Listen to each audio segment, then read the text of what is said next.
Hey, what is going on, ladies and gentlemen? My name is Rage, and we are back today with our monthly gold update video now for March 2025. Now that the entire month has been wrapped up, and what a crazy month it's been with all the anniversary things. Typically, what we've seen in the past is that these anniversary months are always very generous in terms of rewards, and we do see that later on, guys. I'm going to break it down for you, but more importantly, if you guys have not seen my past versions of the monthly update, just know that this is what we've been doing since really the start of 2024. We want to get an understanding of what the gold economy was like, and at the same time, it's given us some very useful information to track and understand the game, spending habits, but as well as how we can best prepare, especially if you're a free-to-play player like myself. So, without further ado, let me just go through my 2024 strategy plan here of really how this plan came to be, and then we'll talk about the monthly update here now for March.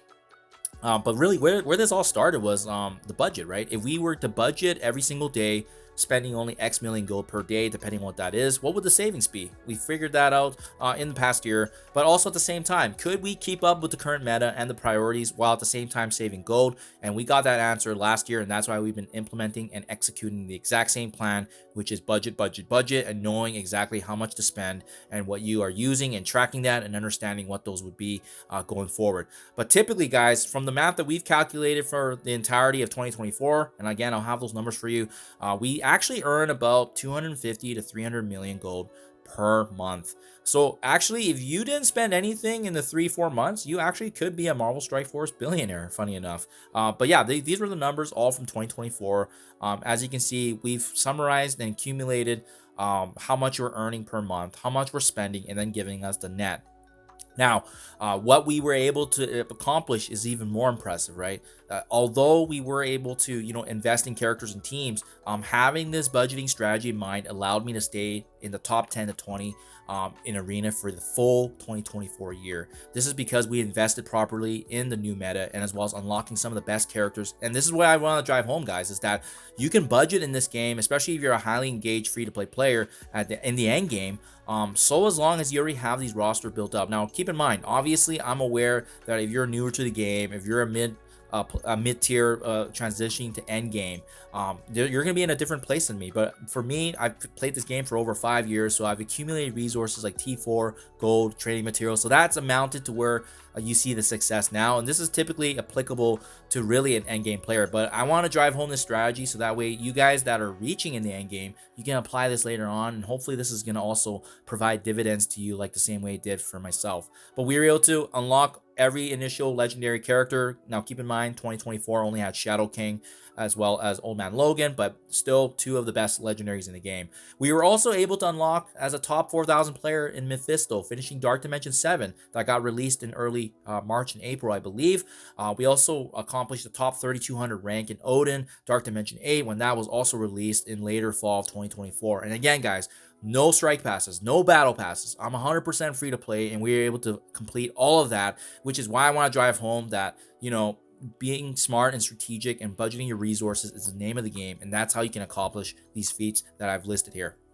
Now, why this chart's really important, guys, is I want to, showcase for you here, and it's important, right? Remember early in the year when we do have the anniversary month of March, typically afterwards, there's some big game modes getting released, whether it's the Dark Dimensions, whether it's the new Age of X. So we know that's happening. We know that's happening already in a couple of weeks here. So we know typically in the second quarter to third quarter is where we ramp things up in terms of spending. But also you can see here, after the start of June last year, they ramped up and revised a lot of gold revision as well. We were averaging 150 to 160 million gold, and boom, all the way it went up north of 200 million, and it stayed to that positioning now. And that's kind of what I want to keep tracking right now, because we know that obviously with new character team releases and whatnot, they're bumping up the gold economy, and at the same time, gold spending is also matching that. So that's how we are able to really establish that equilibrium here, where we can still save, and at the same time as well, we're able to obviously accumulate and still invest, and that's how we've been able to stay relevant in the meta. Okay, so this is the typical format that you'll be seeing in my updates, and I'm just going to go through them real quick because you can actually see the trend. But you can see January 2025, it basically continue where we left off in the previous year, which is we were averaging anywhere from 250 to 300 million gold per month, especially in that last quarter of the year. And we've really continued that trend here, as you can see, adding another, a 272 million in total gold from December to January. But also keep in mind, these events like Kiln, they add additional gold, so we take advantage of that as well. And again, my game plan has always been spending 6 million gold per day. That doesn't mean there's no days that you don't spend over, but when you do spend over, you track it, and that's how we're able to have that budget balance in mind. And remember, usually January, February are the slower months of the year, Marvel Strike Force content updates and as well as activity, because that's usually the holidays for them. So we generally see very limited time events. But even in January, we had Shadow King Trials returning, we had this Escape from Kiln with Omega Red getting featured, and then as well, you can see our gold balance actually went up by 100 million, all the way from 432 in December ending, and then actually up to 536 in January. So that's basically a snapshot. It met our average here, as you can see, 272 million gold, and you can see we're accumulating both gold and power cores.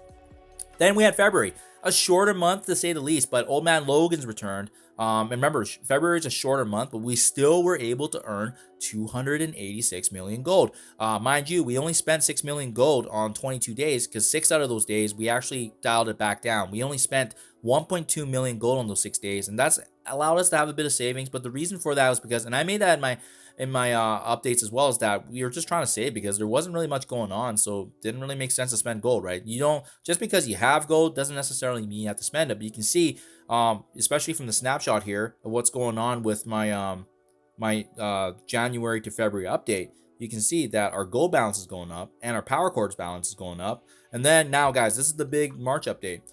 Everything is going up because we're actually hoarding now as well. We're hoarding campaign energy, we're hoarding ISO 8, because right now there's limited gear tier 20 resources. I also want to point out here, you can see we had Shadow Kings returning once again. We had 7th anniversary awards, and we had a return of Escape from Kiln of the OG one. So this is a very different version from the Omega Red variant, but they were obviously always adding more and more resources. So you can see our gold balance went from 683 million gold in February to 739, as you see in the screenshot. And remember, there was a bit of spending actually here involved as well. No got unlocked this month, so we boosted them all the way to the max. And then I did actually bring up my Liberty team as well, and then what that costed me, that differential was 76 million. But we also had some days where we took away from that because of the fact that you can see here only 29 days we spent the 6 million, and those 2 days we did go over. That's why we're tracking it like this. But look at this, we spent 273 million gold in March for these investments, and our gold balance still went up. It's absolutely bonkers, guys. So we were averaging actually more than the 6 million gold per day because of those big investments, right? Actually an average about 8.8 million if you were to prorate that. But we still earned 329 million gold.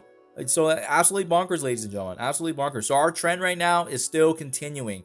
And again, for the days that I go beyond my 6 million gold per day, that's when I track it, and that's what I did for those 2 days. And I think it's because of all the activities going on as well. But the 2025 game plan, and we'll keep on sticking with it, which is if you spend 6 million gold per day, you're going to continue to build a gold supply, as we saw with Dark Dimension 7, as we saw with Dark Dimension 8, and as I'm sure we're going to see with Dark Dimension 9, and now the new Gear Tier 20 releases. The gold economy continues to be super strong, and once again, resource management is going to be the key to this, guys. So let me know what you think, comments below. Let me know if your gold balance also ballooned this month. I think right now I'm sitting actually on right before I made the video, I actually checked my gold balance orbs, and I have like 30-40 orbs right now that I didn't even open. So the gold balance is actually even higher. But again, we'll just add this to the next month update because we'll get that gold translated and opened when that happens. Just didn't have time to do that. So do let me know what you guys think in comments below, though. I love these updates just to track it. But so far right now, 2025 is looking super strong, and I'm just surprised that we already went up went north of the 300 million mark. And remember, we saw this kind of starting in June last year, but we're already kind of bucking the trend, if you will, early this March and maybe even April. But I'll be back with an update for you guys. This is why we track it. This is why we understand, because that way we can game plan, know what to spend. And remember, so as long as our gold balance is exceeding what we spend and invest in, it's a win-win-win, and I may very well hit 1 billion gold before the year is done, especially given the current trend that we're seeing right now and how good and strong the gold economy is. Do thank you guys for your time. You've finished to the end of this video, and as usual, I'll keep you guys up to date with my game plan as always, and I'll catch you guys in the next one.